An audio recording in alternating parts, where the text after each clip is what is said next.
Visiblement, c'est Noël dans quelques jours. Évidemment, vous l'aurez compris, sur ma chaîne, j'essaie toujours de remettre en question les dogmes, les pratiques, les coutumes. J'essaie d'entrevoir la vie et le fonctionnement des choses sous un angle différent de l'angle communément admis. Aujourd'hui, je profite de la fête de Noël pour m'interroger sur un certain nombre de points. En effet, depuis que je suis tout petit, j'ai toujours été fasciné par l'engouement que l'on a à préparer et à célébrer cette journée. Je suis encore plus fasciné par le fait que l'on reproduise chaque année le même cérémonial, les mêmes choses de manière totalement automatique, que l'on se plaise à le faire et que ce cérémonial soit si populaire dans le monde.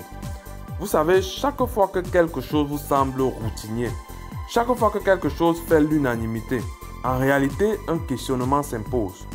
Même si vous décidez de faire comme tout le monde, c'est important de comprendre pourquoi vous le faites. Donc, chaque fois qu'une pratique vous semble très commune, comme par exemple la célébration de Noël, demandez-vous qui a instauré cela? Pourquoi avoir choisi la date du 25 décembre? À qui ça profite? Concernant toutes les autres pratiques associées, comme par exemple décorer la maison, installer un sapin de Noël, offrir des cadeaux, porter des vêtements neufs, demandez-vous à quoi cela sert-il de faire cela en fait? Demandez-vous aussi qu'est-ce qui vous arriverait si vous ne faisiez pas comme tout le monde? Est-ce qu'on est obligé de faire ça?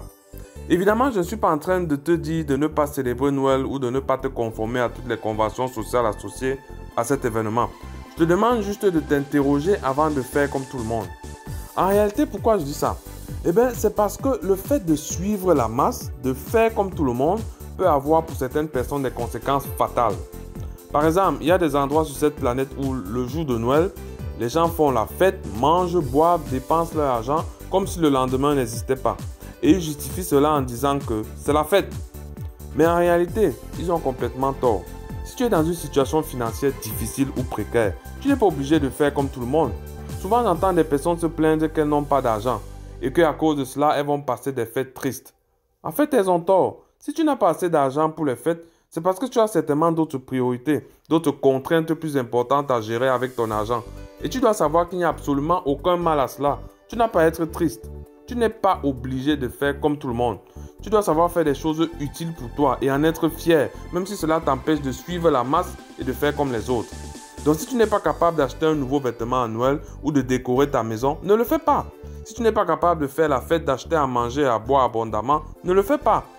N'oublie pas que lorsque tu auras fini de faire la fête, de suivre la masse pour plaire aux autres et te conformer aux habitudes de la société sans les comprendre, la vie va continuer. Tu devras gérer le retour, comme on le dit souvent dans un jargon assez populaire. Tu vas te retrouver dans la galère tout seul et ce sera difficile pour toi. C'est exactement dans cette situation que se retrouvent beaucoup de personnes après une fête de fin d'année. Et le pire, c'est que l'année d'après, ils répètent exactement la même chose. C'est assez surprenant. Voilà, c'est ce que je voulais partager dans cette vidéo. Dis-moi ce que tu en penses. Je suppose que je dois terminer ma vidéo en te souhaitant un joyeux Noël, même si je ne suis pas sûr de ce que ça va changer pour toi.